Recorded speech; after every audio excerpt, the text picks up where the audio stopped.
même si le sujet est passionnant et ça dépendra des questions et des échanges qu'on aura entre nous. Donc on s'est mis en forme de table ronde, puisque initialement la conf aurait dû être en présentiel. L'idée pour nous, c'est vraiment d'interagir et de s'interrompre si besoin. Donc je donne la parole à Stéphanie Viltard qui nous rejoint. Donc Stéphanie va se présenter. Je laisse te présenter, c'est mieux. Allez, vas-y. Exactement. Bonsoir à toutes et à tous. Je suis ravie déjà d'être parmi vous ce soir et puis de pouvoir échanger avec mes deux comparses. Moi, je suis la dirigeante du Bon Sens RH. C'est un cabinet de conseil RH que j'ai fondé il y a maintenant 2 ans et demi.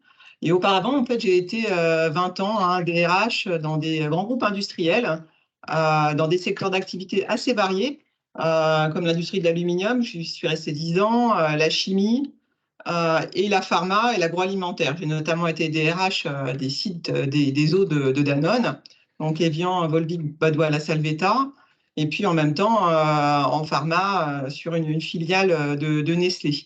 Je vous parle de ces secteurs d'activité parce que du coup, à cette occasion-là, la supply chain, c'était vraiment une fonction clé. Ouais. Et moi, quand Cyril m'a parlé de ce sujet-là, forcément, c'est un sujet qui m'intéresse. Voilà, c'est clairement très, très stratégique. Et dans le cadre aujourd'hui de ma nouvelle activité, en fait, j'aide aussi les entreprises à fidéliser certaines fonctions et à mettre en place des démarches globales. Donc, on aura l'occasion d'en parler. Voilà. Très bien. Je passe la parole à Emmanuel. Bonsoir à toutes et à tous. Emmanuel Tocheport. Je travaille à la direction Supply Chain NTN Europe.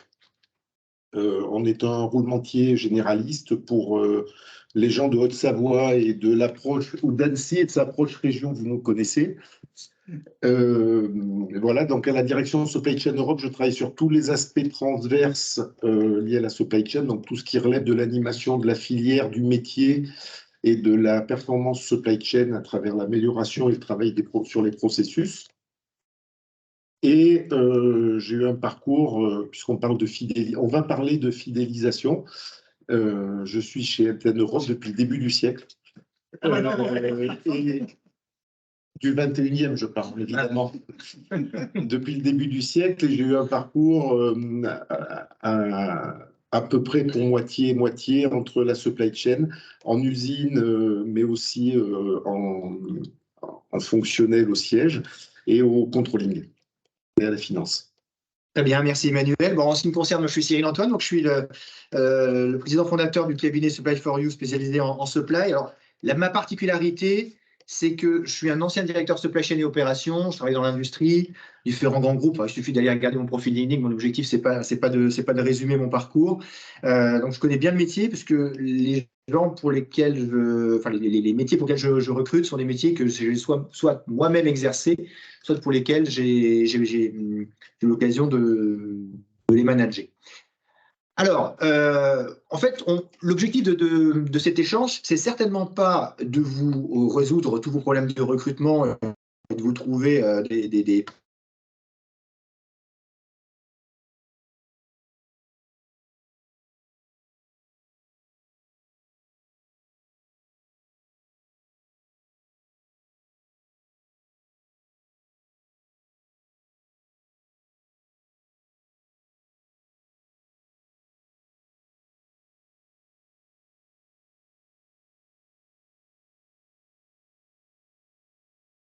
Bonjour à tous, apparemment il y a un petit problème technique du côté de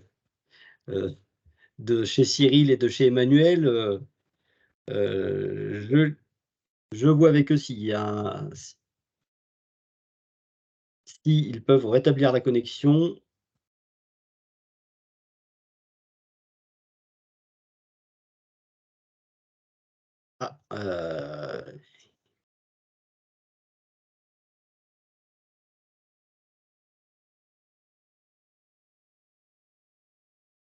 On a un petit souci technique, veuillez nous excuser, nous allons le régler rapidement.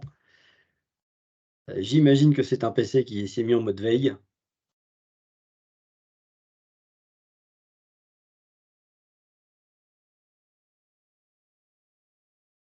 Vous assistez au dépannage en direct.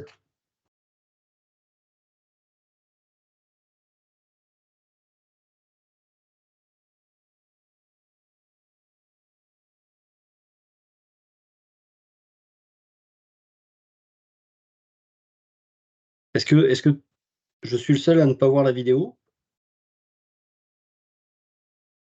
J'ai l'impression d'être.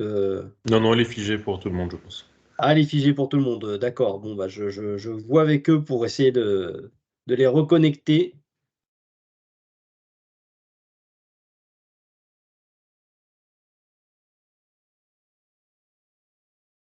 C'est bon, voilà, ils reviennent. Eh bien, je vous accepte, c'est parti. Voilà, C'est bon, revoilà. on s'est retrouvé. Voilà, On s'est donc j'ai retrouvé. assuré Ok. l'intérim, on a un problème technique, Problème c'est de Wi-Fi. reparti. Bon, ok. Alors, en fait, ce qu'on va parler, on va intervenir entre nous. L'objectif, c'est de faire un état des lieux rapide de la situation. On va parler des fonctions sous tension. Ensuite, je ferai un retour sur les raisons de ces mouvements, parce qu'en fait, ce qui se passe aujourd'hui, c'est qu'il y a eu beaucoup de mouvements sur les 2 dernières années. Donc, ce sera un avis purement personnel, hein, aussi de mon expérience éditeur supply.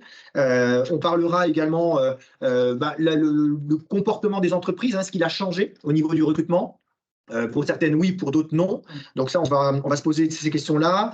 On va aborder aussi à quoi les candidats sont-ils sensibles lors d'un processus de recrutement? Parce qu'il y a beaucoup de choses qui sont faites, qui doivent être améliorées absolument. Moi, je le vois en tant que recruteur lors des entretiens. Il y a une perte au feu qui est énorme. Des fois, on perd des candidats par parler de tout ça. On parlera également du positionnement de la supply chain au niveau de l'organigramme, la reconnaissance de cette fonction au niveau de la direction générale. On parlera salaire aussi un petit peu. L'objectif, c'est pas de vous faire une copie de toutes les études de salaire qu'on a pu voir diffusées sur Internet, mais quelques exemples qui permettent de réfléchir un petit peu aussi. Et puis, quelques pistes de réflexion. Tout en participant, Emmanuel nous parlera de quelques exemples de fidélisation des équipes. Stéphanie également de situations qu'elle a pu rencontrer dans ses différentes expériences. Donc voilà l'ordre du jour. Alors, on peut commencer tout de suite dans le vif du sujet, hein. Aujourd'hui, on vit une situation un petit peu particulière au niveau de la supply chain. Il y a beaucoup de fonctions en tension. C'est principalement des fonctions du middle management ou alors au niveau technique. Un peu moins sur des postes de direction, mais on va dire que si on devait donner une fourchette de rémunération, c'est des salaires qui sont vraiment dans les grandes lignes, hein, entre 35 et 85-90. Voilà, c'est vraiment ces tranches-là que le marché est tendu. Alors, parmi les quelques postes, j'en ai écrit quelques-uns là sur mon papier, mais il y a des postes de responsable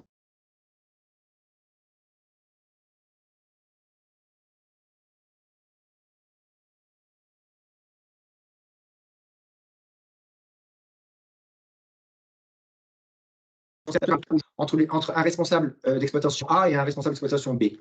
Le poste SNOP, hein, la fonction SNOP se développe, les postes de responsable SNOP sont très difficiles à trouver parce que c'est une fonction qui est nouvelle, c'est des gens qui sont en poste et qui n'ont pas forcément d'intérêt aujourd'hui à quitter leurs fonctions, souvent qu'ils occupent dans des grands groupes, souvent d'ailleurs également, mais aussi dans des entreprises de taille intermédiaire, pour refaire la même chose ailleurs. Donc cette fonction est sous tension. Des nouveaux postes qui voient le jour, qui sont de plus en plus demandés, c'est des postes de data analyst.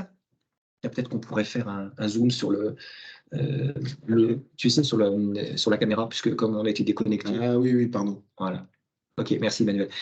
Les postes de data analyst, hein, avec une expertise supply, parce que des data analysts, il y en a beaucoup, mais des gens qui connaissent la supply, qui ont fait des études en supply, qui ont une première expérience en supply sur de la pro, sur du demand planning et des choses comme ça, c'est beaucoup plus rare. Donc demand planner également sont des postes très tendus, hein, demand planner en anglais ou prévisionniste. Appro, planning, méthode logistique. Voilà, ça c'est vraiment les postes aujourd'hui où il y a une forte demande avec des gens qui ne sont pas forcément disponibles et les méthodes de recrutement et de chasse ont évolué depuis quelques années. Alors, une des raisons pour lesquelles ces postes sont sous tension en règle générale, mais ceci est en règle générale sur la partie supply, ça c'est mon avis. Moi, je l'explique de la manière suivante, c'est que la fonction supply chain pendant la période Covid, avec la fonction marketing, a été une des fonctions les plus maltraitées. Alors, ça peut surprendre de dire, mais pourtant, la supply chain, on n'arrêtait pas d'en parler. Oui, mais on a pris conscience à ce moment-là, les directions générales ont pris conscience que finalement, si on en était là, c'était à cause de la supply chain.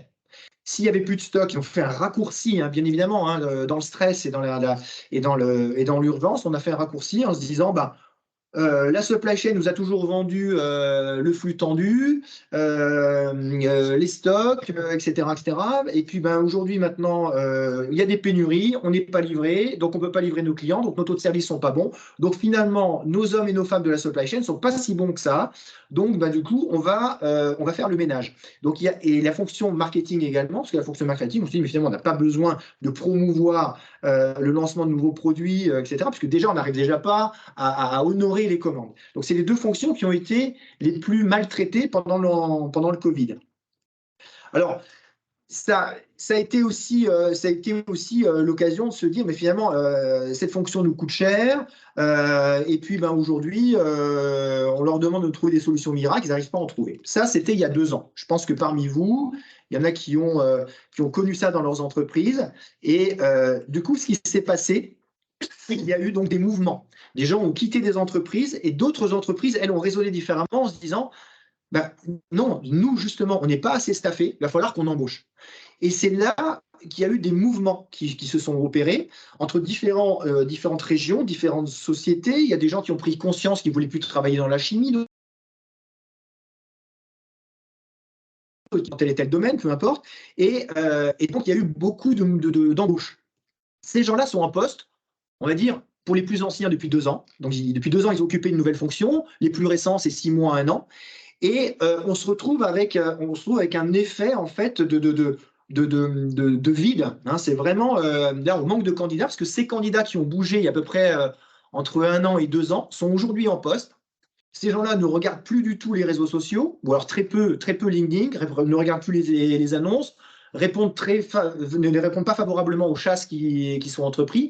Et une des raisons, quand on arrive à creuser, et moi, en tant qu'ancien directeur supply chain, j'ai beaucoup de connexions au sein de cette fonction-là, on me dit, oui, mais nous, on vient juste de démarrer, on a embauché quelqu'un qui est sur un projet de déploiement d'un SNOP, de DMRP, on vient de faire une fusion-acquisition, on a racheté une entreprise qui était en difficulté pendant le Covid, etc., etc.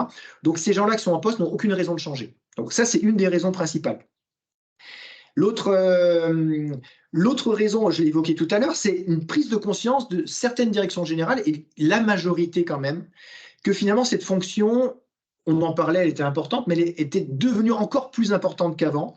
Parce que le modèle qui était de dire on va travailler en just-in-time et en flux tendu, finalement, il était peut-être plus d'actualité avec ce qui se passait avec le Covid, et qu'on est passé du just-in-time au just-in-case, hein, c'est-à-dire on va prendre ce qu'on a besoin et non plus mettre les marchés sous tension. Et pour ça, il faut des experts. Il fallait des gens qui étaient capables de remettre en cause un schéma au sein d'une entreprise, de faire un diagnostic, de faire un plan de progrès.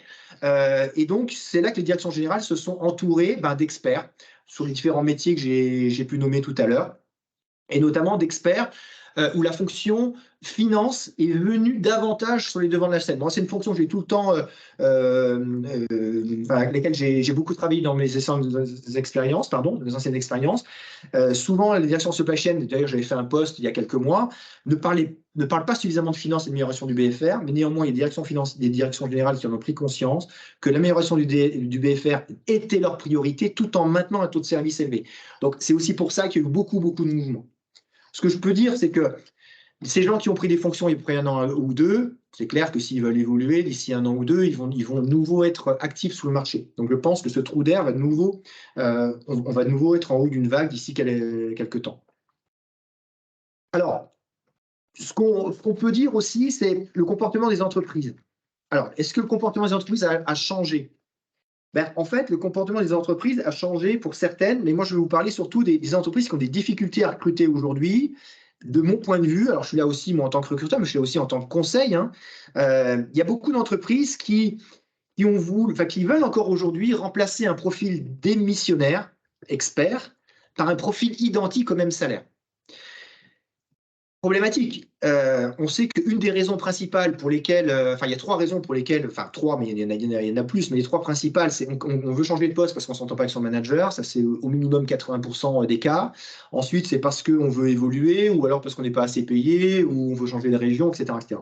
Mais des gens qui occupent, on va prendre le poste de demand planner, par exemple, quelqu'un qui est demand planner, qui donne demand planner expert, qui donne sa démission. Il donne sa démission, c'est rarement pour être demand planner expert ailleurs. C'est souvent pour prendre une responsabilité de coordinateur ou de responsable SNOP ou éventuellement responsable supply pour ceux qui avaient déjà fait par exemple du planning avant ou du management. Donc, bien évidemment, l'entreprise veut le remplacer par un demand planner expert. Et le demand planner expert, qui lui est déjà en poste, que vous allez chasser, ou qui va voir votre annonce, il ne va pas répondre à votre annonce. Sauf si, effectivement, il ne s'entend pas avec son manager ou qu'il se dit « je suis dans une petite entreprise de 100 personnes et j'aimerais travailler dans un grand groupe ». Mais les probabilités qu'il s'intéresse à votre chasse est beaucoup plus faible. Donc, première question. Comment faire pour attirer quelqu'un, pour le remplacer à un poste identique, sachant que le marché est tendu. Voilà. Ça c'est une problématique. Quand le marché est favorable aux entreprises, il n'y a pas de problème, il y a des gens sur le marché. Quand le marché est favorable aux candidats, clairement aujourd'hui, bah, c'est vraiment la difficulté. L'autre chose, c'est un manque de souplesse et de prise de risque des entreprises. Beaucoup d'entreprises ne veulent prendre aucun risque. Pourtant, il y a une période d'essai. Alors évidemment, c'est jamais marrant de débaucher quelqu'un pour lui dire à la fin de cette période d'essai, on ne peut pas te garder, c'est pas bon pour l'image d'entreprise, c'est pas bon pour le recruteur, c'est pas bon pour le candidat. Mais néanmoins, à force de vouloir des clones, bien, on perd du temps. Et pendant qu'on perd du temps, les entreprises qui, elles, sont beaucoup plus réactives, captent les candidats. Et donc, on arrive des fois où on cherche un candidat où un candidat répond à 5 annonces. C'est celui qui va être le plus réactif, qui va montrer le plus grand intérêt et qui va être le moins compliqué dans sa démarche de recrutement, qui va séduire le candidat. Ce qu'on constate également, c'est qu'il y a une réticence, alors un peu de moins en moins maintenant, parce que les entreprises commencent à être en difficulté de plus en plus, il y a une réticence à prendre un profil à faire évoluer. C'est-à-dire que, évidemment, comme on veut remplacer Demand Planner Expert par un Demand Planner Expert, on n'a pas envie de recommencer à zéro avec un Demand Planner Junior, par exemple. Néanmoins, il est possible, par exemple, de réfléchir à des évolutions en interne. Par exemple, un Demand Planner peut très bien, enfin, une personne qui vient du service client ou de la DV peut faire un très bon Demand Planner. Parce qu'il connaît les produits, il connaît l'historique de l'entreprise, il connaît ses difficultés, il connaît tous les rouages.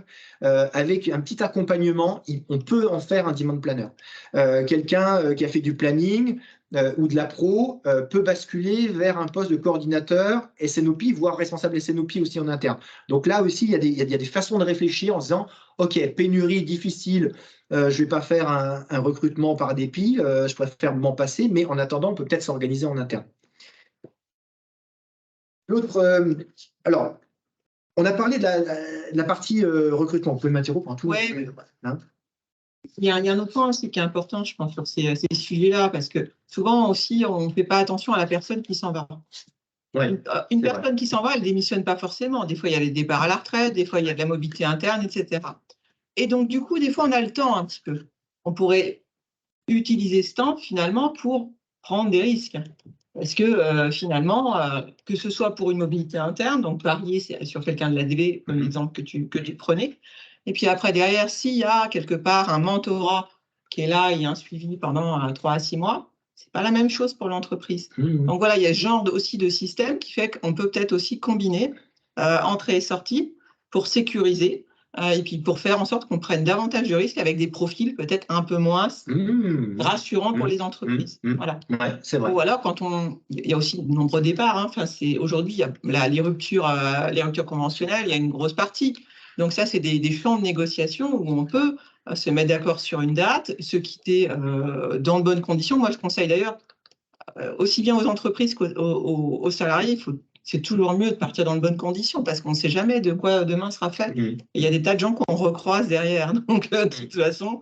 Et donc, dans ce cas-là, on peut aussi se mettre d'accord sur une date et quelque part intégrer aussi une dimension. J'accompagne finalement le nouveau venu. Voilà. Je crois aussi, alors, c'est vrai que tu parles des 2 dernières années et le Covid a été soit un accélérateur, soit un révélateur. Ouais. En tout cas, ça a mis à mal nos chaînes logistiques, en tout cas pour le cas qui nous concerne. On a des disruptions et des choses qui se sont produites, qui étaient inimaginables il y a 3 ans, 4 ans en arrière. On est vraiment tombé dans des... Et c'est aussi l'occasion de...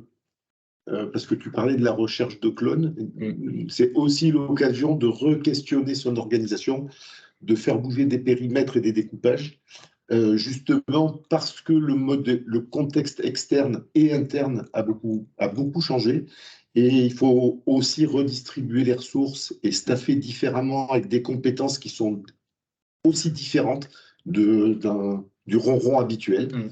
Et donc, c'est aussi une période dans laquelle il faut re-questionner son organisation et staffer différemment. Je parlais le cas du demand planner, donc à quelqu'un qui va s'occuper de la demande, ok.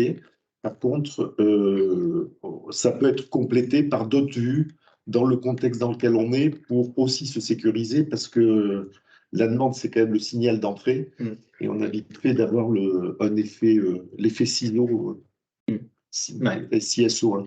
Effectivement, et pour rebondir sur ce que tu dis, c'est l'occasion aussi de se reposer la question sur l'organigramme, et où est placée la supply chain. Qu'est-ce qu'on a donné comme responsabilité à la supply chain? Est-ce qu'elle est au CODIR? Parce qu'il y a des entreprises, il y a encore des entreprises où la supply n'est pas au CODIR. Elle est rattachée à la direction industrielle, par exemple. Ça, c'est un point sur lequel les candidats qui croient en leur métier, qui croient en la supply, ils ont fait des études et ils se projettent sur cette fonction, sont sensibles. Alors, sur la partie à quoi les candidats sont-ils sensibles? Moi, je constate plusieurs choses. Je constate qu'aujourd'hui, il y a des entreprises qui n'ont pas du tout remis en cause leurs pratiques de recrutement, qui sont encore sur des anciens modèles, avec des recrutements extrêmement longs, avec 5 personnes, 2 tests, on rappelle, il faut coordonner les agendas, etc. Il est très fréquent que lorsqu'une shortlist a été transmise à une entreprise, qu'on ait des premiers retours au bout de 15 jours, parce que, en fait, on a besoin d'attendre que des gens coordonnent leurs agendas. Donc déjà, on perd 15 jours. Pendant ce temps, le candidat, lui, il continue à chercher. Il a d'autres entretiens en cours. Et puis ensuite, il y a premier entretien, puis après un deuxième, et le candidat pose la question, il y en aura un autre. Oui, vous allez peut-être voir madame un tel, monsieur un tel, etc., etc. Et c'est extrêmement lent. Et au bout d'un mois et demi, on y est encore. Le candidat, lui, qu'est-ce qu'il fait? Soit il nous dit qu'il est déjà en chasse, qu'il a été chassé par ailleurs, soit il ne nous le dit pas, et puis il attend d'avoir la proposition, et quand il a la proposition en main, eh bien il nous dit, non, finalement, j'ai une meilleure proposition à côté. Perte de temps pour l'entreprise, pour le candidat, pas vraiment un petit peu, mais pour l'entreprise, pour le cabinet, pour tout le monde. Et on repart à zéro. Et résultat, on a perdu 1 mois et demi. Et quand on relance une chasse, ça ne sert pas de leçon. On repart sur 1 mois et demi. Donc ça, il y a quand même des entreprises qui aujourd'hui doivent absolument se poser la question sur leur processus de recrutement. La vitesse, honnêtement, la vitesse de toute façon, sur toutes les fonctions qui sont en tension, la vitesse est l'élément clé, la vitesse. Les meilleurs, moi, dans toutes les activités, en fait. Ah oui, c'est clair. La différence entre l'esprit start-up et une entreprise un peu, comment dire, d'un certain âge, c'est toujours la vitesse, l'écart. Effectivement. C'est le test and learn. Alors ça, c'est souvent lié, j'ai remarqué, aux entreprises qui ont une direction générale qui n'a pas confiance à son organisation, qui n'a pas confiance en la façon dont elle considère la supply chain. Et ça, c'est vrai, parce que quand on a confiance, quand on sait que de toute façon, quand on a une vision claire de à quoi sert la supply chain dans mon entreprise, est-ce que j'ai le courage d'être le sponsor, je parle du DG, j'ai le courage d'être le sponsor de la supply, de défendre la supply vis-à-vis du commerce, etc. Eh bien, on ne prend pas le risque de prendre quelqu'un en disant de toute façon, on saura où le placer, on saura quoi lui faire faire, etc. etc. par manque de confiance en soi, sur son organisation, ou parce qu'on veut tout de suite gravir les échelons pour rattraper le temps perdu, parce qu'on a les actionnaires qui nous mettent une pression, parce que les clients, on est en train de les perdre, parce qu'on n'arrive pas à les livrer, parce qu'on est en rupture, etc. Eh bien, on veut le candidat parfait. Et donc, on pense qu'il va falloir un mois pour décider du candidat parfait. Je ne pense pas. On est d'accord. Et quelquefois, alors moi, ce que j'ai vu, c'est qu'en effet, on cherche le candidat parfait pendant des mois, on le trouve, ça plante, ouais. Et après, derrière, on se pose enfin les questions de est-ce qu'il y a quelqu'un dans l'organisation qui ferait la maille? Ouais. Et souvent, on trouve. Ouais. C'est quand même fou, Ouais, c'est vrai. C'est quand même dingue. Donc, on est voilà, mais il faut passer par toutes ces étapes d'échec. Pour finalement regarder vraiment dans l'organisation qu'est-ce qui pourrait fonctionner autrement. Ouais. Alors, l'opportunité qu'on a aussi dans la période actuelle, c'est que, en tout cas dans notre monde, le métier supply était plutôt méconnu et un métier de l'ombre. Toutes les disruptions qui apparaissent, toutes les problématiques qu'on rencontre au quotidien, aujourd'hui, ce qui était des cailloux dans la chaussure, deviennent des vrais problèmes de rupture de chaîne logistique. Et du coup, ça fait remonter quand même les problématiques supply dans la pile des problèmes à traiter. C'est pas quelque chose qui, de toute façon, ça va marcher. Ça fait toucher du doigt la complexité du métier, la difficulté dans le contexte actuel qui plus est. Et quelque part, ça ouvre les yeux à nos dirigeants sur ce qu'est ce métier-là. Et nos dirigeants, et ça fait sortir.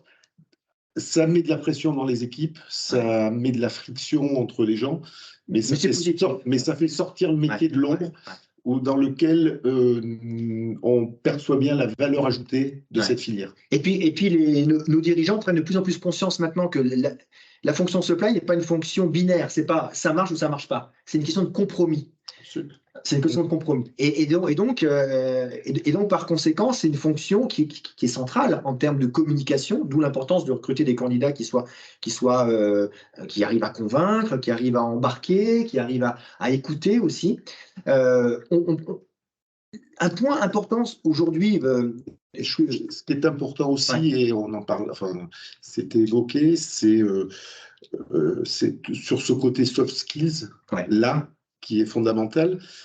C'est aussi pour des gens qui sont des profils étables et à qui on va donner un périmètre de tâches qui est relativement circonscrit et défini. C'est de temps en temps de les faire reculer de 3 pas pour recontextualiser comment eux s'inscrivent dans une chaîne end-to-end. Qui comprennent. Et qui comprennent bien l'intérêt. Et puis surtout donner du sens à ce qu'ils font. C'est pas juste des gens qui vont faire des data, faire du master schedule, faire de la pro, des machins. En fait, ils sont les maillons dans ce supply chain. Le moins important, c'est les chaînes. Et leur faire bien comprendre, recontextualiser leur métier et leur faire toucher du doigt l'importance qu'ils ont dans la gestion des interfaces. Un point sur lequel les candidats sont sensibles, parce que c'est très souvent une question qui m'est posée, mais quel est alors, ils me demandent le nom de leur manager ou du DG si c'est des PME, ils vont aller regarder sur LinkedIn le parcours du manager. D'où il vient? Qu'est-ce qu'il a fait? Est-ce qu'il a déjà fait de la supply? Est-ce que ceci, est-ce que cela? Et c'est un point important. De mon point de vue, d'ailleurs, on le voit, il y a une étude qui a été faite, je ne sais plus, par un de mes confrères, il y a à peu près un an, qui comparait les postes, les gens qui accèdent à des postes de direction générale avant le Covid et après le Covid. Avant le Covid, il y avait 5% des gens qui accédaient à des postes de direction générale qui venaient de la supply. Et juste après le Covid, on était passé à 15%. Donc, ça veut dire que cette fonction évolue. Il y a un bel avenir pour les postes de direction supply, direction des opérations, des gens qui viennent de la supply. Et effectivement, je pense que les entreprises ont tout intérêt à avoir des gens qui connaissent ça. Toi, Stéphanie, je crois que on avait discuté de ça une fois, où tu me disais que oui, pour toi, c'est. Non, mais et puis clairement, par exemple, moi dans l'agroalimentaire, les patrons de site, ils étaient tous passés par une fonction supply. On ne pouvait pas. On ne pouvait pas accéder à un poste de direction de site si on n'a pas occupé au moins une fois, soit de planning, de la pro ou une chose comme ça. Exactement. Ça fait un petit peu partie du parcours obligatoire, en fait, D'accord. pour accéder pour qu'il y ait au moins une vision globale, parce que c'est la fonction qui donne quasiment le plus de vision globale de l'entreprise. Parce qu'en effet, comme tu dis, c'est à la jonction de tout un tas des clients, des fournisseurs, de la production. Donc, et quelque part, c'est au centre des contraintes de tout le monde. On a fait l'exercice, en fait, on a une gestion par processus, c'est imposé par des référentiels normatifs. Donc, la supply chain est un des processus. C'est quand on regarde les interfaces entre le processus supply chain et tous les autres processus de l'entreprise, c'est donc un avant le plus. Parce qu'en fait, on est en interface avec tout le monde. Achat, finance, prod, RH, développement, achat, je vais peut-être déjà citer. On a des interfaces partout. Effectivement. Et comme ça commence à devenir de moins en moins, ça l'est encore, une fonction tête à claque, c'est l'expression qu'utilisent pas mal de candidats parfois. C'est aussi important que la direction générale ait une sensibilité supply, mais les autres fonctions, et notamment la fonction finance. Je vous ai donné une petite anecdote que j'ai vécue à titre personnel. L'objectif étant de diminuer les stocks. Donc, si on diminue les stocks pour trouver du cash, etc., ok, c'est un choix stratégique. À la supply chain, des fois, on n'a pas forcément le choix et on est obligé d'obéir à ces décisions-là. Donc, on baisse le niveau de stock. Ça veut dire quoi? Ça veut dire qu'on crée des ruptures. Quand on crée des ruptures, ça veut dire qu'on augmente le nombre de relivraisons. C'est-à-dire qu'au lieu de livrer le client en une fois, on va livrer en 2 fois ou en 3 fois. Donc, exactement, à ISO chiffre d'affaires, on va avoir une augmentation des coûts de transport. Un directeur financier qui n'a pas cette capacité à prendre du recul et à comprendre les rouages de la supply, son premier réflexe va être de dire on a quelqu'un d'incompétent à la supply, il nous coûte trop cher en coût de transport, depuis qu'il est là, les prix de transport ont évolué, alors que le chiffre d'affaires n'a pas augmenté, voire baissé. Sans comprendre que si on baisse les niveaux de stock, certes pour lui c'est gagnant au niveau de sa trésorerie, c'est perdant, l'entreprise est perdant à la fin. Et ça aujourd'hui il y a souvent des frictions et je pense que parmi les gens qui écoutent cette intervention, ça doit les faire sourire, mais il y a souvent des incompréhensions en interne à cause de ça et les gens que l'on va chasser pour leur proposer un poste et leur proposer un poste qui est mieux que ce qu'ils ont aujourd'hui, c'est une des questions qu'ils posent. Est-ce qu'il n'y a pas un panier de crabes?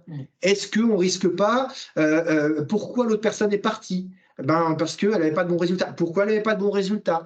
Est-ce que ceci, cela? C'est parfois aussi parce que la personne n'est pas compétente, mais c'est aussi parfois parce que les décisions d'entreprise n'ont pas été les bonnes ou parce qu'on n'a pas assez bien raisonné. Je dirais qu'un des points aujourd'hui qui est très important aussi, c'est la partie IT. La supply aujourd'hui, c'est fini, on peut pas être performant avec un tableau Excel, un critérium et puis des classeurs, etc. Et pourtant, dans encore plein de ça fonctionne. Ça fonctionne encore sur Excel. J'en suis témoin. Bien sûr, oui, ça fonctionne comme ça. Alors qu'il existe plein d'applications qui ne coûtent pas si cher que ça, qui facilitent grandement la tâche des gens de la supply. C'est plaisant pour eux, ils n'ont pas l'impression de faire et de refaire, etc., etc. Ils délivrent, ils ont des indicateurs beaucoup plus exploitables, etc., etc. La partie IT, très, très importante. S'il faut investir, ça aussi, ça fait partie du recrutement. Les outils IT, le matériel.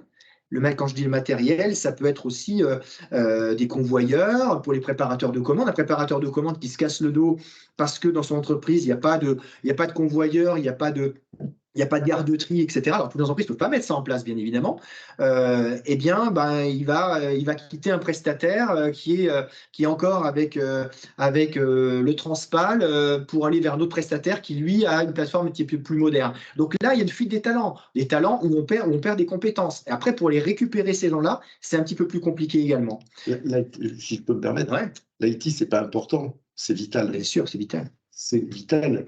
Aujourd'hui, dans le monde dans lequel on est, avec la réactivité qu'on nous demande et l'agilité avec des changements de pied permanents, si on ne peut pas s'appuyer sur des process dans l'IT robustes, on a l'habitude de dire, on disait, une bonne réunion supply commence par une bataille de chiffres.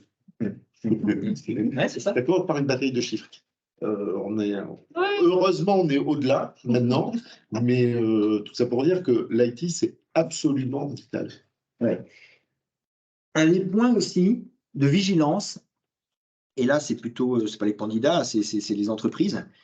Je pense que c'est très nettement sous-estimé. C'est l'importance des sites de partage et de réseau supply. C'est-à-dire que autant une entreprise peut avoir des bonnes notes sur Google, etc., ou sur des sites de rencontres, une bonne note Glassdoor, etc. Eh bien, pour les entreprises, c'est pareil. Il faut faire très attention. Une entreprise qui ne considère pas la supply, qui traite mal, qui ne donne pas les moyens à ses équipes supply, etc., ça se sait dans le monde de la supply. Ça se sait au niveau des écoles, ça se sait au niveau des réseaux, au niveau des associations, Alpes Supply Chain, on en discute, etc., etc. Donc, faites très attention à l'image, à la marque employeur, à l'image que vous avez. Donc, déjà, elle va par un processus rapide.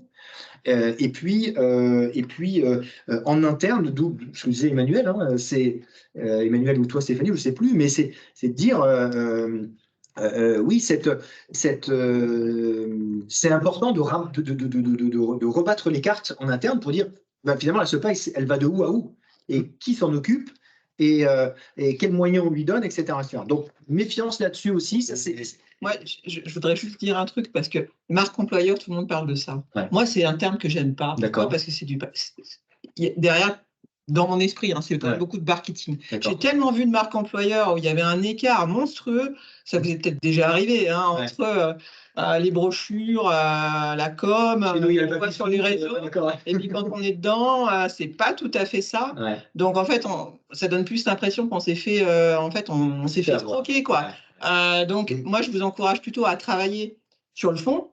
Voilà, si vos équipes supply chain, voilà, travaillent pas toujours dans de bonnes conditions, voilà, s'il y a des problématiques d'outils, s'il y a des problématiques managériales, de place, de travailler sur le fond plutôt que de travailler sur l'image. Si votre fond est là, l'image viendra avec. Ça va ensemble quelque part. Et après, vos plus gros promoteurs, ça sera les gens de vos équipes. C'est eux qui feront la promotion tout seuls.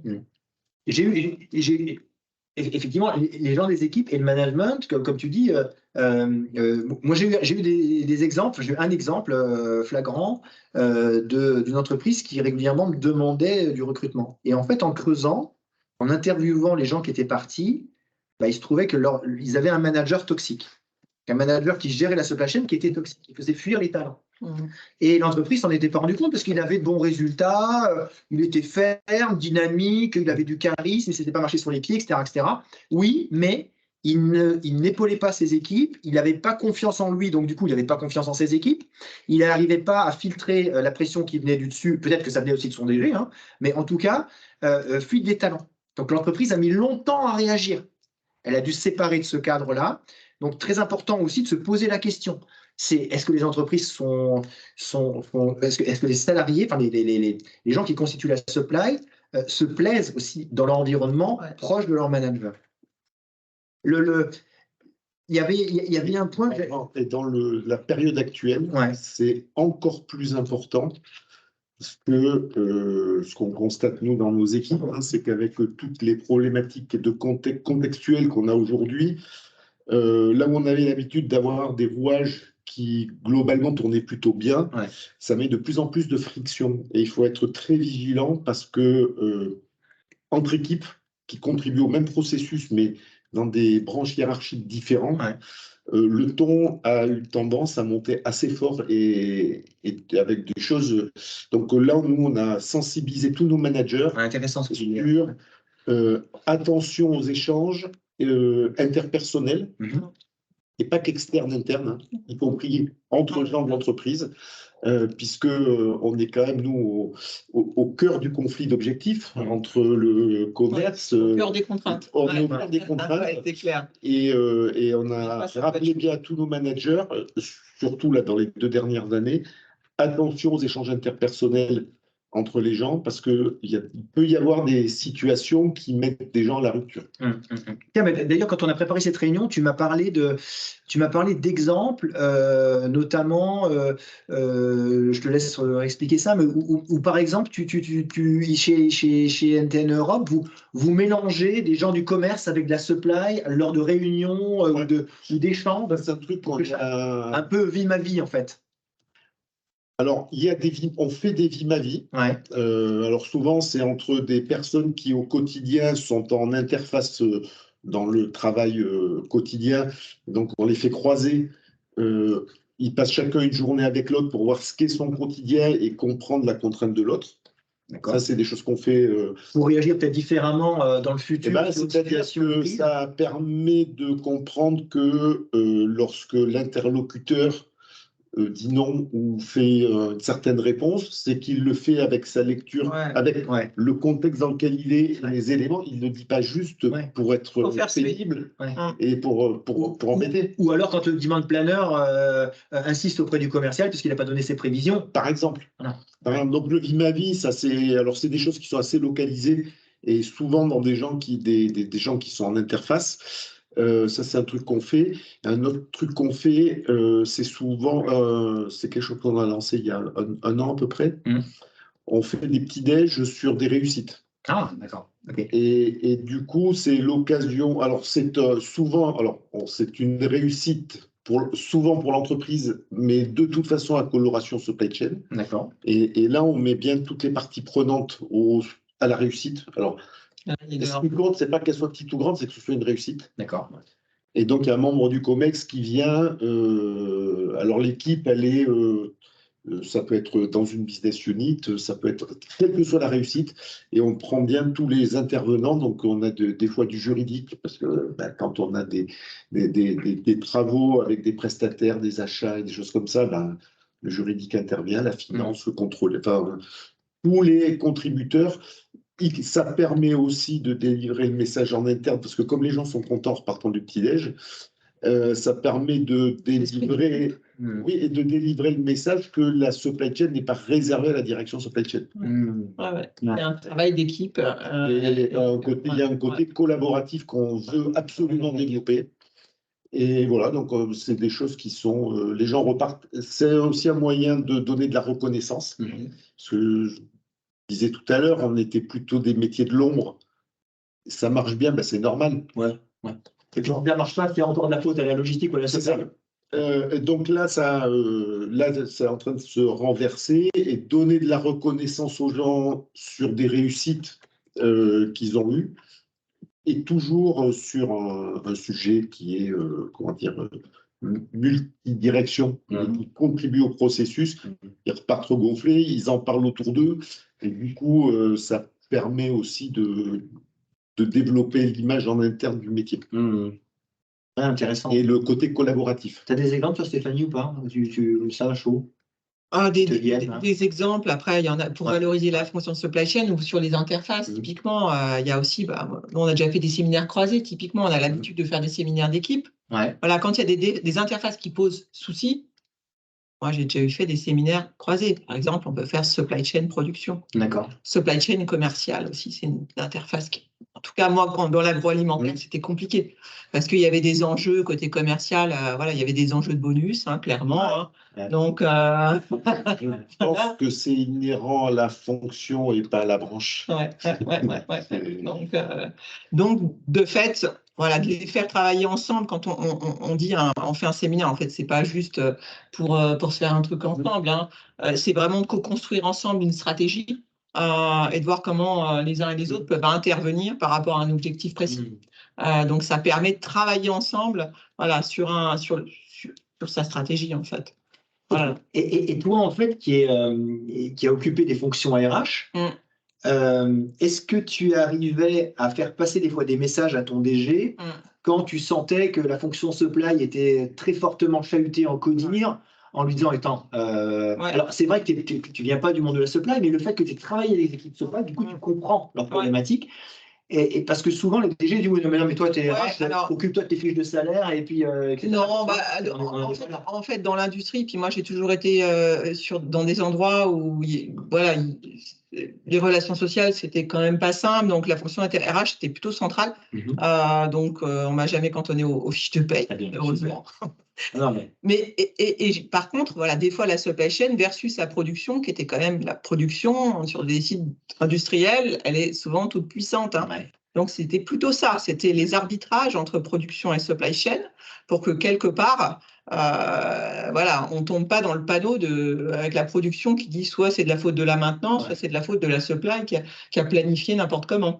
Donc voilà, pour chacun prenne ses responsabilités. exactement. Donc bien entendu, moi je l'ai toujours évidemment, ça c'est un travail de l'ombre. Mais l'idée derrière, c'est pas tant de dire que c'est de la faute de l'un ou de l'autre.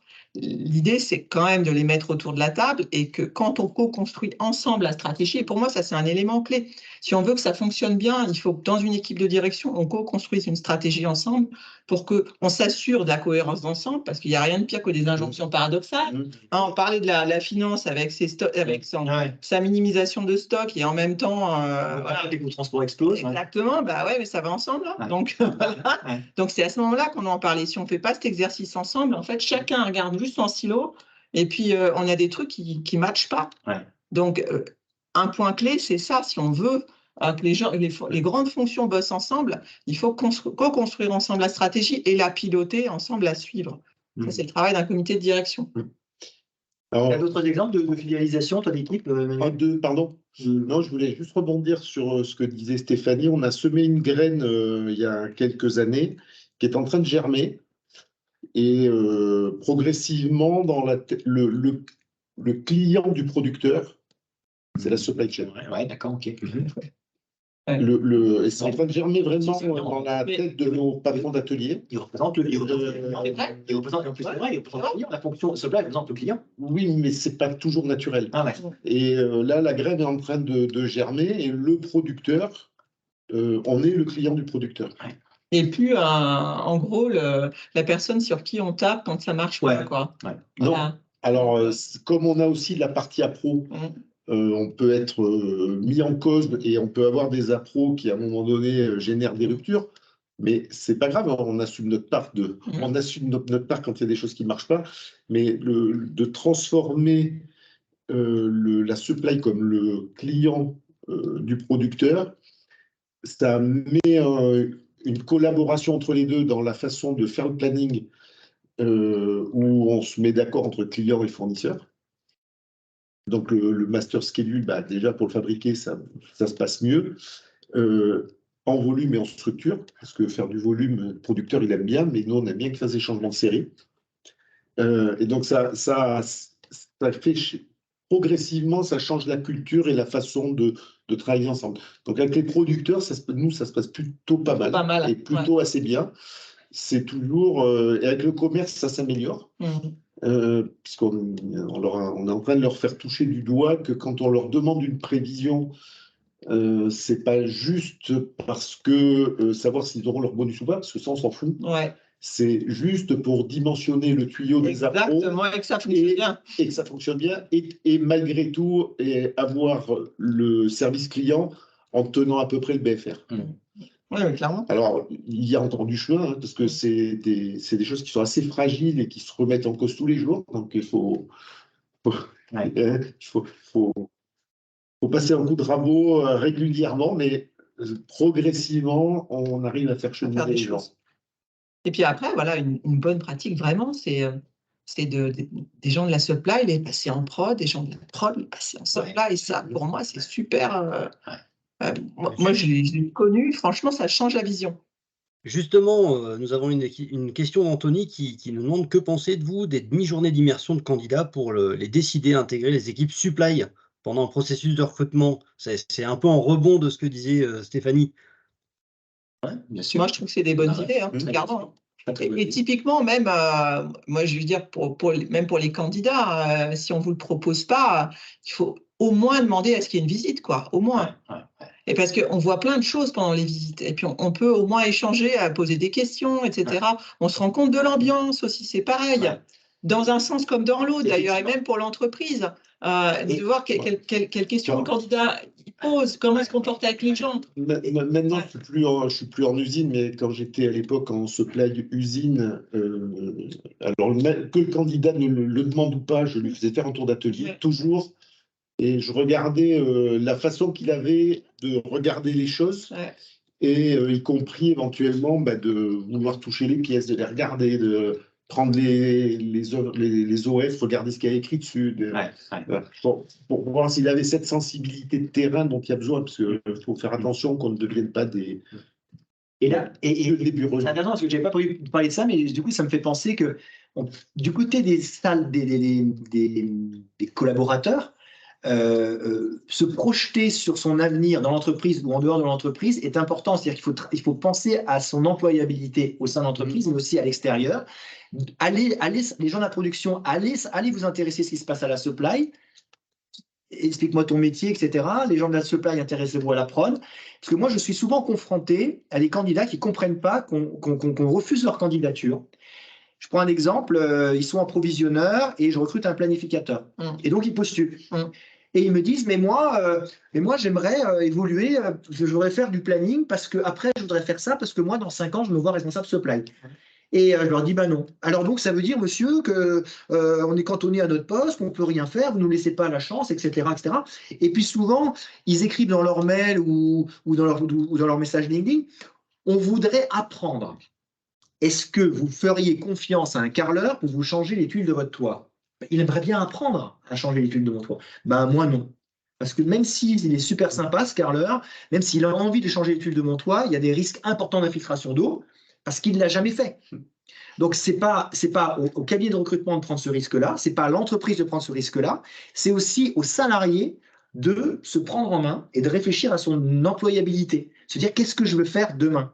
Et moi, j'avais dans mes équipes des gens à qui on proposait, par exemple, tiens, ne serait-ce qu'à l'intérieur de la supply, hein, tiens, est-ce que tu ne voudrais pas faire ça? Non, non, non, mais moi, et combien ça paye, etc., etc. Bon, en fait, il restait fermé. Donc, du coup, il se privait d'apprendre, il se privait d'évoluer, aussi bien en interne qu'en externe. Donc là, c'est un message que j'envoie aux candidats. C'est aussi difficile de trouver des bons candidats parce qu'on en a qui pourraient faire le job, mais qui n'ont pas été formés ou qui n'ont pas fait la démarche de vouloir apprendre ou de s'intéresser à l'autre métier. Et voilà, ça c'est un point important. Ce qui me fait rebondir sur la partie People Review, j'ai connu, lorsque j'étais dans un groupe, là, je ne vais pas le citer, mais on faisait 2 fois par an une People Review. Alors, qu'est-ce que c'est une People Review? Avec les ressources humaines, on faisait la liste des gens qu'on avait dans notre équipe. En disant, lui, s'il s'en va, on le remplace par qui? Plan de succession. Voilà. Plan de succession, plan de développement. Alors, on appelle ça People Review, mais c'est exactement ça. Et ça nous permettait d'anticiper une situation de crise. Tiens, lui s'en va. Lui, par exemple, est-ce qu'on peut le faire évoluer? Non, tiens, ce service-là. Tiens, demain, les commerciaux nous disent qu'on va avoir des nouvelles parts de marché. Est-ce qu'on doit recruter? Est-ce qu'on doit faire évoluer des gens en interne? Qui on va aller voir, etc., etc. Ça nous permettait d'anticiper et notamment de se poser les bonnes questions, ce qui nous a ça nous a permis de faire rentrer des alternants qu'on avait sélectionnés, parce qu'on recrute un alternant comme on recrute un candidat normal, hein, c'est-à-dire qu'il a le même entretien, c'est pas juste pour lui faire plaisir pour son école, on le recrute comme un salarié, en se disant peut-être qu'on va en garder quelques-uns qui pourront nous aider justement à faire la jonction. Et puis, on fait grandir un peu une pépinière, en fait. Hein. Aujourd'hui, il n'y a pas assez d'entreprises qui réfléchissent comme ça, qui prennent des alternants parce qu'elles ont une aide de l'État de 5 000 € par an, ou qui prennent un alternant parce qu'elle connaît, c'est le fils de la voisine, mais qui n'ont pas de stratégie. Voilà. Alors, ce n'est pas les grands groupes, hein, bien évidemment, mais je parle des entreprises pratiques, c'est-à-dire qu'on a en permanence, on a la chance dans l'IUT d'Annecy d'avoir une filière qui nous intéresse beaucoup. Ouais. Et du coup, donc on a en permanence entre 10 et 12 alternants qui tournent et on en transforme une bonne moitié en CDI. C'est bien. Et beaucoup de ceux qu'on ne transforme pas, alors là je parle de l'ancien format DUT, plus but, mais l'ancien format, beaucoup de ceux qui nous quittaient, c'était parce qu'ils voulaient aller vers une licence pro, des choses comme ça. Ils avaient envie de continuer leur cursus scolaire. Et on en transforme une bonne moitié.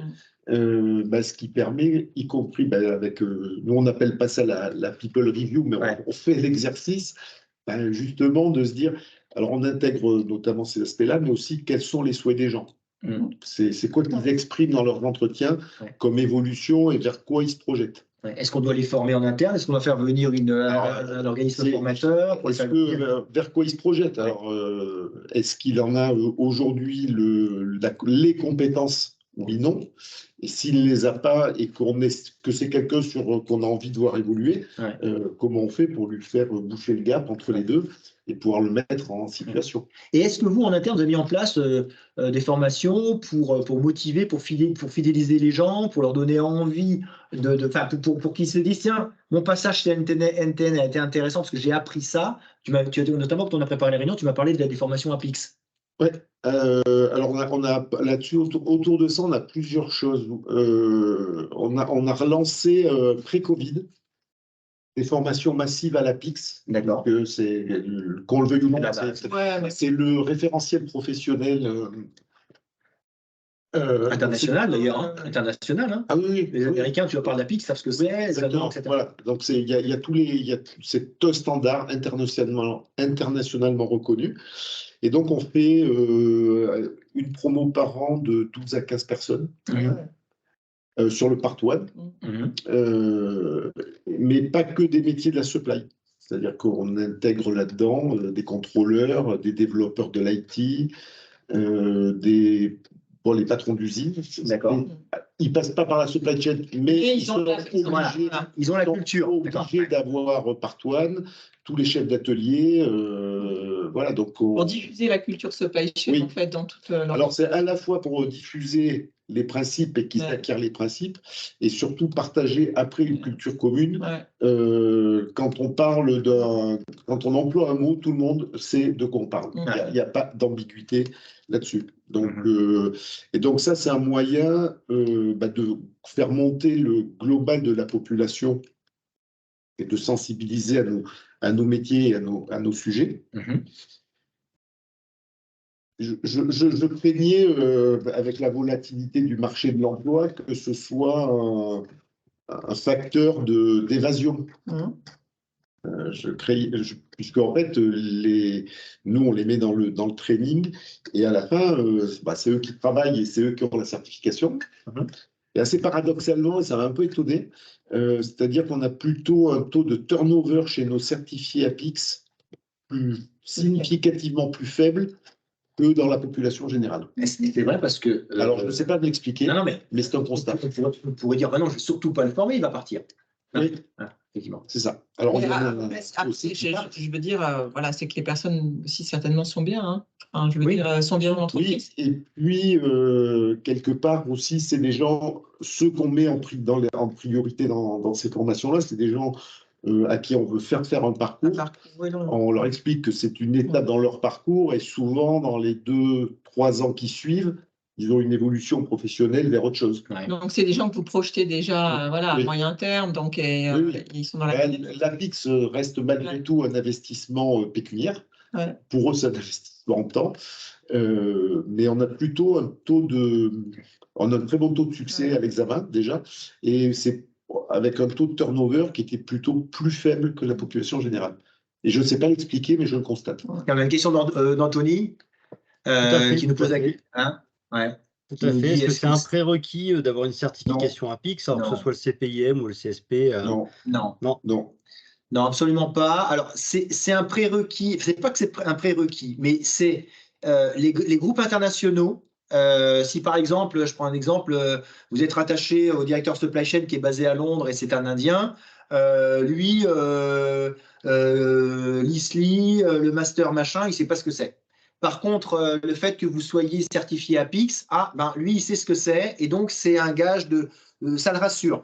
Notamment, nous, ici, moi je recrute beaucoup en Suisse aussi, c'est souvent des groupes internationaux et là, par contre, il me demande la certification Apix. Parce que quand vous leur parlez des écoles internationales, ils connaissent rien, parce que c'est très souvent des managers qui ne sont pas des Français. Et donc, le fait de dire il est certifié Apix, c'est un petit plus. Sinon, pour des groupes francophones, pas des groupes, pour des postes en France, non, c'est pas nécessaire. Pour nous, c'est pas du tout un prérequis.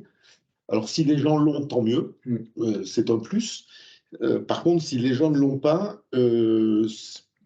alors pas nécessairement pour les étables, mais pour les cadres qui rentrent dans la fonction supply, ça sera dans leur parcours d'intégration. D'accord. On n'a pas parlé de la partie salaire, j'avais prévu d'en parler. Je vais pas, je vais pas creuser cette partie-là parce que c'est une partie sensible.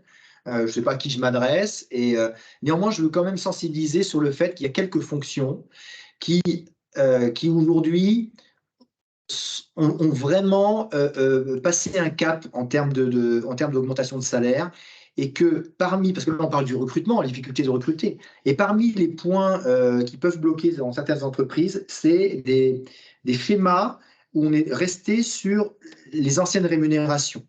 Un bon demand planner, ça se paye plus 40K €. Ou alors c'est un demand planner débutant entre 32 et 35, 36. Mais un bon demand planner, ça se paye plus 40K €. Aujourd'hui, un bon demand planner, ça se paye entre 48 et 52, hors bonus. Voilà. Un responsable d'exploitation, pareil, il y a des disparités très importantes entre 45K € et 75. C'est important aussi de se poser la question, je n'arrive pas à recruter, est-ce que je n'ai pas un problème au niveau de ma rémunération? Un responsable supply, récemment, j'ai jeté l'éponge avec un client qui voulait que je recrute un responsable supply à 55K €, qui gérait 20 personnes, qui avait l'ensemble du périmètre. Bon, certes, une PME de 300 personnes, mais c'est terminé. Et avec 10 ans d'expérience, ça n'existe plus des responsables supply 50K € aujourd'hui. Aujourd'hui, il faut mettre 65, 70, 75. Je parle de responsables et non pas directeurs. Donc, c'est important de se poser les bonnes questions parce que plus on attend, plus les gens qui sont compétents sont pris par d'autres entreprises. Et c'est à vous aussi, lorsque vous faites la réflexion sur votre organisation, de vous dire quels sont les postes stratégiques pour moi. Parce que c'est les appros. Aujourd'hui, je travaille avec un client qui a de grandes difficultés à trouver un approvisionneur. Ça peut faire sourire, ou un approvisionneur, c'est pas compliqué. On n'arrive pas à trouver. On n'arrive pas à trouver. C'est des postes très, très, très, très, très tendus. Alors, c'est pas en mettant 5 000 de plus qu'on en a fait venir, hein, mais en tout cas, à un moment donné, on s'est posé aussi la question. Donc, ça a permis de réajuster un petit peu certains niveaux de salaire. Alors après, il y a une question, et là c'est une question RH.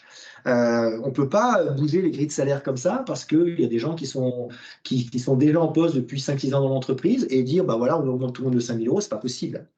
Donc, il y a aussi une vraie complexité. Après, dans pas mal de boîtes, hein, c'est un peu ce qui se passe. Hein.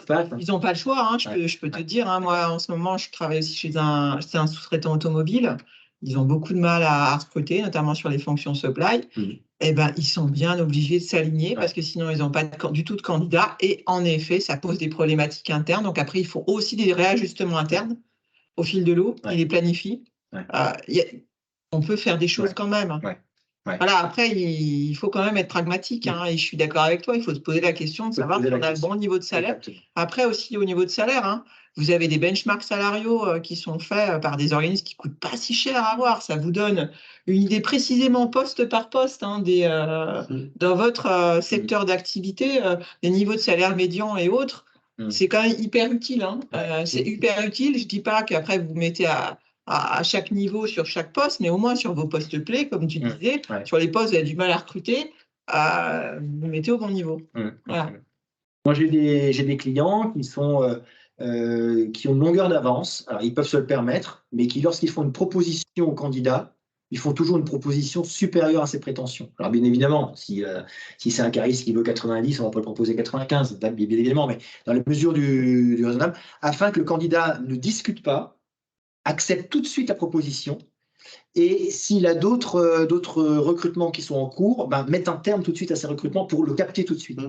Eh bien, je trouve que c'est intelligent. Alors, bien sûr, c'est pas plus 5 000 €, c'est des fois 1 000 € ou des choses comme ça. Mais ça permet de dire au candidat, on ne se moque pas de toi, on a besoin de toi, tu es quelqu'un de valeur, on veut te tester. Alors, bien évidemment, il n'y a pas d'essai, hein, donc au candidat de transformer l'essai, mais ça permet on le capte tout de suite et on passe à autre chose tout de suite. Et le candidat se dit, ça c'est une entreprise sérieuse. Le recrutement a été vite, ils m'ont fait une proposition qui était décente, et j'espère que mon manager va être à la hauteur. Alors après, il y a pas d'essai pour tester tout ça. Mais ça aussi, c'est des points importants. Alors évidemment, ça coûte. Mais j'avais discuté une fois avec une responsable des ressources humaines qui m'avait dit, mais non, parce que ça nous coûte de mettre un billet pour le faire venir tout de suite. mais on ne fait pas perdre de temps à nos équipes, on ne décourage pas les équipes parce que quand monsieur ou madame est parti et qu'on n'arrive toujours pas à recruter, ben les autres commencent à se fatiguer, se mettre en arrêt maladie ou alors s'en vont. Et après, ce n'est pas une démission, c'est 5 démissions qu'on a à gérer. Donc nous, on veut absolument faire en sorte que nos équipes elles puissent être tout de suite soutenues par cette nouvelle personne qui arrive le plus vite possible. Et puis, finalement, le billet qu'on a mis en plus, on le récupère au bout d'un an. Parce que, il faut se dire les choses. Au lieu de mettre une augmentation de 3%, on va mettre une augmentation de 2,5%. Et puis, au final, en 2 ans, 1 an et demi, on aura rattrapé ce qu'on lui aura mis. Mais on l'aura intégré rapidement dans l'entreprise. Et on aura envoyé un message positif. Par contre, il y a un truc sur les salaires qui est vraiment important. Le salaire, ce qu'il faut savoir, c'est que c'est un facteur de démotivation, c'est-à-dire que ça peut empêcher de venir, clairement. Ouais. Par contre, d'aucune façon, c'est un facteur de motivation. Jamais. Donc, c'est pas pareil. Il y a quelqu'un qui veut démissionner, allez, vous lui mettez une rallonge salariale, il va rester combien de temps? Il partira. Il partira. Si sa motivation... Alors, évidemment, s'il est croqué au niveau salarial, je ne dis pas, on est d'accord. Mais c'est souvent pas le cas. En fait, la personne souhaite partir parce que pour plein de bonnes raisons. Alors, on va la retenir 2-3 mois de plus et puis elle va finir par partir quand même.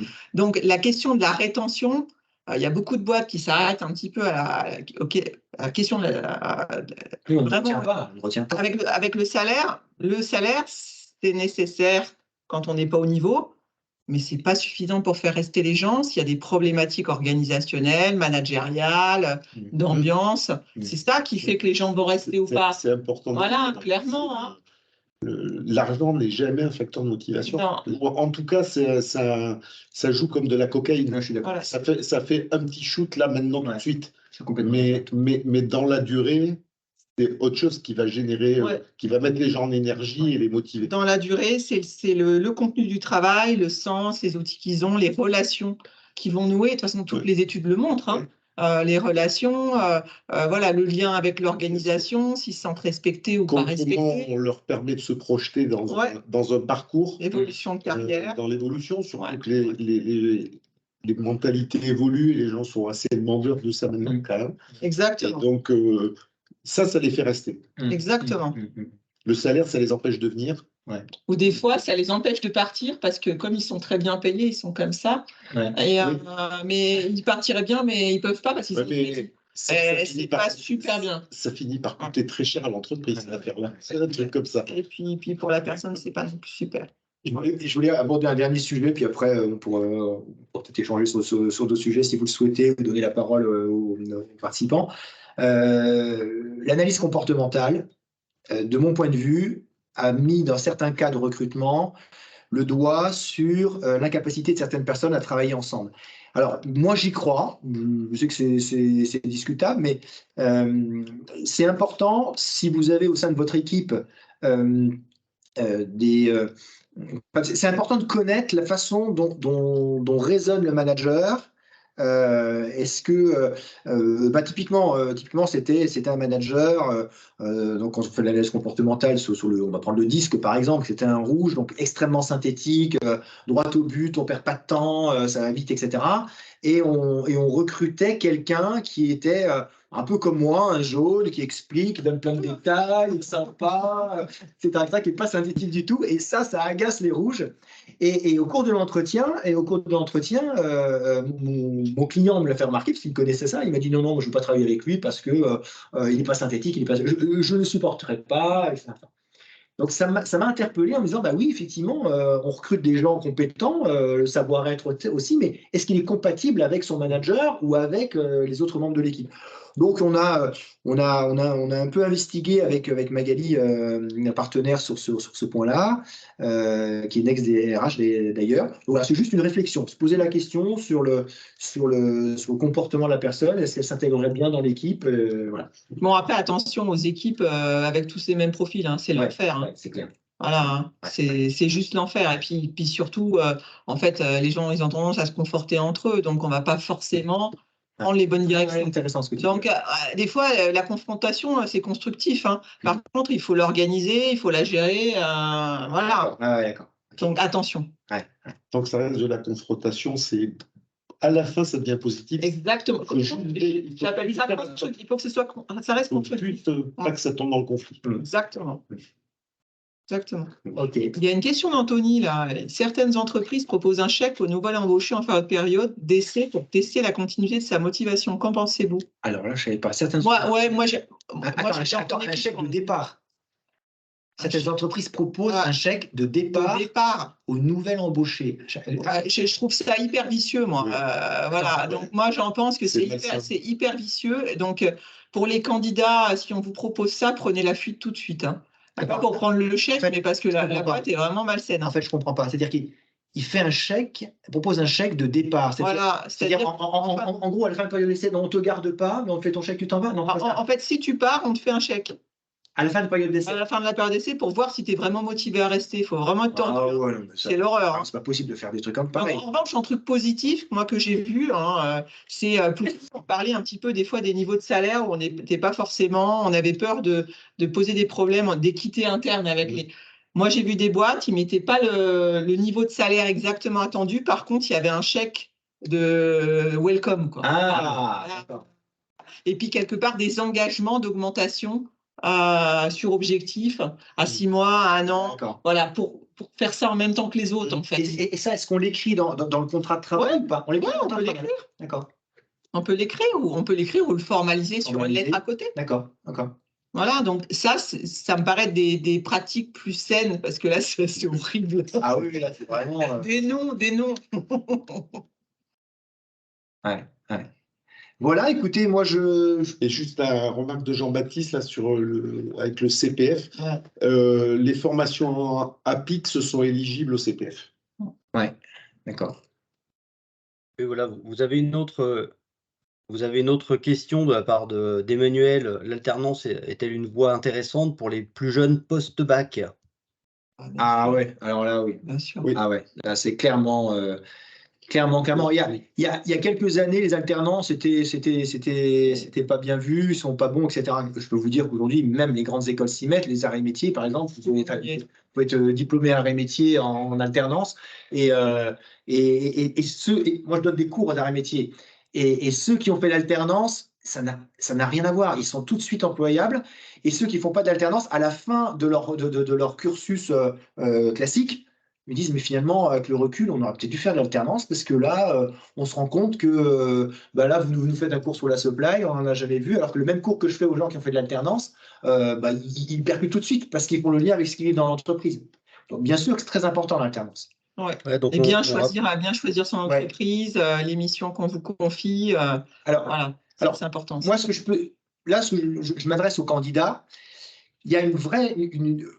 Je suis très, très sollicité, je pense que Cyrielle l'est aussi, par des jeunes qui, monsieur, vous pouvez peut-être nous aider à trouver une alternance, vite.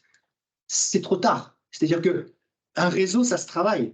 On anticipe, on a envie de dire, on décide en février qu'on veut faire une école d'alternance en septembre, on commence déjà à y réfléchir. On n'attend pas d'être en septembre pour trouver son alternance. Et il y a une méthode assez simple à faire, qui fonctionne, puisque je l'ai donné à des étudiants que je teste, c'est simplement utiliser LinkedIn pour ça. C'est-à-dire, moi, je veux faire une alternance en supply, j'ai tout intérêt à être copain sur LinkedIn avec des directeurs supply et directeurs des opérations, non pas un planificateur ou un ordonnanceur. Lui, il n'a pas le pouvoir décisionnaire.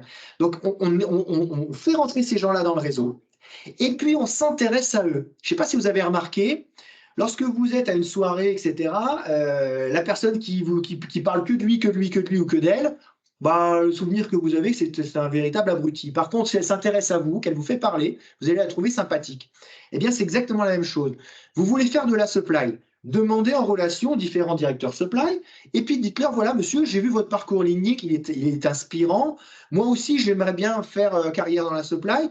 Est-ce que vous auriez 5-10 minutes à me consacrer, ne serait-ce qu'en voiture, quand vous rentrez de votre boulot, pour me parler de votre poste? Peut-être que vous auriez des conseils à me donner sur ce que vous avez fait, ce que ce serait à refaire ou pas faire. Vous avez 9 personnes sur 10 qui vont le faire. Moi, quand j'étais en poste, j'ai été sollicité par des étudiants qui s'intéressent à mon métier, mais j'étais super fier de leur parler de mon métier. Et donc, vous allez donc créer un lien. Je ne sais pas, vous voulez rentrer chez NTN, par exemple. Voilà, Emmanuel, voilà. Et puis, puis, Emmanuel va se rappeler de vous. Je prends l'exemple, c'est un peu pour te titiller, mais le manager va se souvenir de vous, en bien ou en mal. Soit il va dire, ah ouais, j'ai trouvé qu'il était sympa, il a posé des questions pertinentes, etc. Ou alors, bon, il était mou, il était fade, etc. Donc, à vous de bien réussir les questions que vous allez lui poser. Et puis, quelques mois après, donc ça, vous faites ça en mars-avril. Quelques mois après, vous arrivez en septembre, c'est que vous êtes pris dans votre école. Coucou, monsieur, bah écoutez, je voulais vous remercier de l'échange qu'on avait eu au mois de mars. Bah, grâce à vous, ça m'a permis de me conforter dans mon idée. Je viens d'être pris à l'école, machin, et puis je cherche une alternance. Je me disais que ça me ferait plaisir de travailler avec vous parce que j'avais eu un bon feeling avec vous. Mais il y a de fortes chances, je ne dis pas que ça va être garanti, mais il y a de fortes chances qu'il essaye, qu'il se dise, ben oui, c'est vrai, ce jeune avait l'air sympa, pourquoi pas. Il va vous prendre parce que prendre un candidat sur un CV, on ne sait pas qui il est, le fait d'avoir déjà discuté avec lui, on va retenir que c'était quelqu'un de sympathique. Ou alors, si on ne peut pas, cette personne, vous êtes peut-être quelqu'un dans votre réseau à me recommander. Et il va probablement le faire. Tous ces gens qui anticipent, qui ont 6 mois d'avance, trouvent des belles alternances. Ouais. Et aujourd'hui, le nombre de candidats, alors qu'on me dise, bah oui, mais moi, je suis dans un désert, machin. Non. C'est simplement qu'on n'anticipe pas. Et on est vraiment. Et admettons que vous ayez un entretien au mois d'avril avec un directeur supply, et que finalement, vous fassiez une école de commerce. C'est pas grave. Vous avez discuté avec lui un quart d'heure, vous avez parlé de son métier. Bah, ce soir, vous allez vous coucher moins bête. Voilà, d'accord? Eh bien, c'est ce qu'on appelle construire son réseau. Construire son réseau, c'est ça. C'est pas juste liker, avoir 5000 personnes dans son réseau. Ça sert à quoi d'en avoir 5000? Il vaut mieux avoir des gens avec qui vous entretenez de vraies relations. Et moi, ce que je dis aux étudiants, par exemple, qui me disent, ben moi, mon métier, je sais pas trop. Alors, qui sont déjà étudiants, c'est en dernière année. Je sais pas ce que je voudrais faire. Mais j'ai demandé à mon père, mais mon père, il fait ci, il fait ça, machin, etc. Mais je dis, mais dans la supply, il y a différents métiers. Prends contact avec un planificateur, un SNOP, un responsable méthode. Fixe-toi que tous les 15 jours, il faut que tu aies un entretien avec quelqu'un. Tu discutes le bout de gras au téléphone ou par Teams. Tu vas te faire une idée du métier. C'est bien payé, pas bien payé, c'est quoi les contraintes, etc., etc. Et puis peut-être que tu vas dire, bah, tiens, moi, mon premier métier, ça pourrait être approvisionneur parce que je me rappelle chez un tel, ou bien je ne veux pas faire dans la distribution, je veux faire dans l'industrie, ou bien je veux faire dans la pharma, ou je veux faire dans l'agroalimentaire, etc., etc. Ça va vous permettre de vous projeter. Et très souvent, au niveau du recrutement, donc là, je ne m'adresse pas aux entreprises, mais aux candidats, vous n'anticipez pas les choses, que ce soit pour l'école, que ce soit pour après. Vous voulez changer de secteur d'activité, vous êtes dans l'agroalimentaire, vous voulez passer dans la pharma. Regardez déjà dans votre réseau s'il y a des gens qui sont dans la pharma. Déjà. Souvent, il y a des passerelles entre l'agroalimentaire et la pharma. Ouais. Intéressez-vous aux gens de la pharma. Faites-vous voir. Postez du contenu intéressant sur LinkedIn. Alors ça, j'y crois qu'à moitié parce que tout le monde ne regarde pas forcément. Mais en tout cas, allez au contact direct avec les décideurs. Et ces gens-là, moi aujourd'hui, j'ai des fois des étudiants qui me contactent, ils disent voilà, je ne cherche pas de boulot, mais dans un an, je vais en chercher, puis j'aimerais discuter avec vous. Alors si j'ai le temps, je les prends au téléphone. Très souvent, il y en a 1 sur 3 où le feeling est très très bon. Je me dis, mais ce candidat-là, il se dégage, il a quelque chose, il dégage une énergie, on sent vraiment, etc. Eh bien lui, je me le note dans un coin de ma tête, je le mets dans ma database, et le jour où j'ai une entreprise qui veut un jeune diplômé, etc., je ne mets même pas d'annonce, je l'appelle. Parce qu'il m'a donné bonne impression, etc. Par contre, je peux vous dire que j'en ai qui sont complètement à côté de la plaque. Il y a des codes dans l'entreprise, il y a vraiment des codes. Inspirez-vous des gens qui sont en poste, qui ont 40, 50 ans, 60 ans. Inspirez-vous de ces gens-là qui vont vous donner les codes. On ne vous les donne pas forcément en entreprise et vous ne respectez pas les codes. Vous ne savez pas de quoi l'avenir peut être fait. Stéphanie l'a dit tout à l'heure. C'est important de quitter une entreprise en bon terme. C'est important d'entretenir des bonnes relations avec des recruteurs également. Nombre de personnes que l'on approche, qui ne répondent pas « non merci monsieur, on n'est pas intéressé », etc., mais qui viennent vous revoir 1 an après parce qu'ils se sont fait dégager ou parce qu'ils ont envie de sortir. « Ah ben écoutez, je viens juste de voir votre poste que vous m'avez envoyé en 2021. Je me dis que peut-être que vous pourriez m'aider pour trouver un job. Est-ce que vous croyez que je suis motivé pour décrocher mon téléphone et lui parler ?» Non. Je ne suis pas motivé. Donc, c'est ce qu'on appelle entretenir son réseau, c'est ce qu'on appelle avoir un code, le respect des gens, on remercie les gens, on s'intéresse à eux, etc., etc. Lorsqu'on est complice avec un cabinet de recrutement pour préparer son entretien et qu'on se met d'accord sur ce qu'on va dire, on ne désigne pas le cabinet de recrutement. Ah ben non, mais c'est M. Antoine qui m'a dit de dire ça. Non, on a préparé ensemble l'entretien pour que tu aies le job. Le fait que tu dises ça, ben, tu es en train de te saborder, donc tu ne vas pas avoir le job. Ah bon, mais moi, on m'a posé la question. Oui, mais la question, elle était tordue, il fallait un petit peu réfléchir. Donc, il faut un petit peu prendre du recul, réfléchir, et puis, on n'est pas, dire, entre ce que vous faites à l'école, ce que vous faites avec les copains, c'est pas le monde de l'entreprise. Voilà ce que je voulais dire. Alors, merci Cyril. Je propose que, comme il est moins 5, Pour les jeunes, attention aux traces numériques Ouais. qu'ils peuvent laisser au-delà de LinkedIn. Ouais, ouais. Parce que quand on reçoit un CV, on fait toujours une recherche avant, LinkedIn ou autre. Ça peut être embêtant. Tu veux dire la photo en soirée bourrée, c'est pas terrible. C'est toutes les traces numériques qu'on peut être amené à laisser. C'est vrai pour tout le monde et pour les jeunes en particulier. Ouais. On n'a plus l'âge d'histoire. Et c'est pas le pire des cas, c'est pas le pire des cas, Stéphanie, ça pourrait être pire. Je propose qu'on accorde les 5 dernières minutes à toutes les personnes qui sont restées. Est-ce qu'ils ont des questions? Est-ce qu'ils veulent interroger Stéphanie ou Emmanuel ou Cyril? N'hésitez pas à ouvrir vos micros, puisque dans 5 minutes, ça se termine. Alors, on n'est pas dogmatique, hein, s'il faut que ça attende plus longtemps, on pourra prolonger sans aucun souci. Je vous laisse la parole. Ouvrez vos micros. Jusqu'à 21h, donc on a le temps. Bon, bah, ça va. Il y a une soirée, en fait. Mais sans vidéo et sans photo. Est-ce qu'il y a parmi vous des entreprises qui ont des difficultés à recruter, ou est-ce que vous avez pu au moins capter quelques idées ou quelques réflexions dans ce qu'on a pu partager ce soir? Donc on a Osgour qui est en train de taper. N'hésitez pas à ouvrir vos micros, hein, je pense que la qualité du son est pas Oui, on mal. peut le faire oralement, hein. Là, on n'est plus très nombreux. Et même si on était très nombreux, vous pouvez le faire. Voilà, allumez vos caméras, n'hésitez pas. Merci pour vos idées. Il y a eu beaucoup de bon sens, effectivement, dans le recrutement et la fidélisation qui passe par ce respect dont vous parlez aux différentes étapes. Donc, merci en tout cas pour cet échange. Très bien, merci.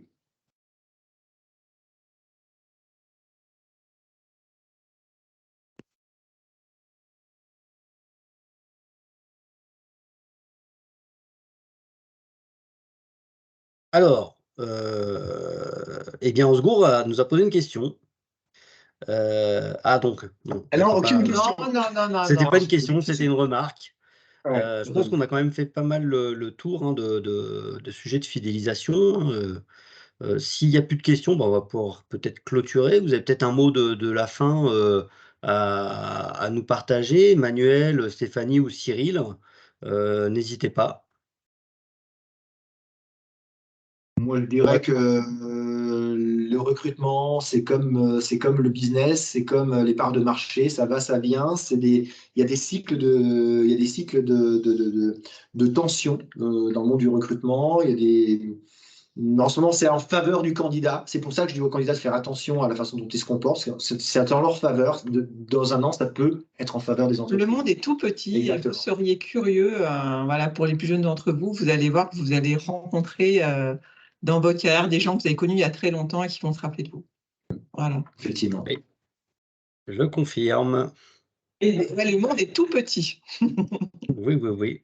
Et même à l'international, hein, on rencontre des gens dans différents pays. Donc, je pense qu'il y a Cyril qui est en train d'écrire, il y a beaucoup de personnes qui nous remercient, donc c'est super, c'est top. On espère qu'on vous a apporté, que les intervenants vous ont apporté des éléments concrets qui vont vous permettre de réfléchir justement sur ce problème de recrutement, sur cette fidélisation. Nous allons poster cette vidéo sur notre chaîne YouTube. Nous allons aussi partager les coordonnées des intervenants pour que vous puissiez les contacter si vous le souhaitez. Et puis, on va donc terminer ce webinaire si ça vous va. Nous aurons l'occasion de nous revoir dans d'autres événements, puisque de nombreux événements sont programmés par l'association, autant sur la région de Savoie-Isère, autant sur les prochains webinaires qui auront lieu. Pour ceux qui sont avec nous la semaine prochaine, nous serons sur l'usine d'Évian. Voilà. Non. Ah oui, on va visiter l'usine d'Évian. Vous allez aller Ouais. dans mes anciennes terres, excellent. Ouais. Voilà. Et nous sommes reçus par la responsable supply chain de cette belle entreprise. Et, C'est encore Aurélie ou pas? Pardon? C'est encore Aurélie? Non, ça change régulièrement. Ça a changé. Donc, Ouais. d'ailleurs, Ok. nous aurons surtout une matinale flux industriel le 1er juin, donc toute une matinée dédiée au flux industriel avec Bevolta, avec Hardis Group, avec le référentiel Supply Chain Plus qui permet de faire du benchmark industriel. Donc une belle matinée en perspective. Et puis nous aurons encore la visite de l'aéroport de Genève qui nous permettra de nous rencontrer avant la fin de l'été. Voilà, pour ceux qui veulent aller un peu plus loin et revoir certains des participants et continuer l'aventure. Donc merci à tous. Merci. Merci à tous. beaucoup. Bonne soirée à tous. Bonne soirée. Bye bye. Au revoir. Au revoir. Au revoir. Au revoir.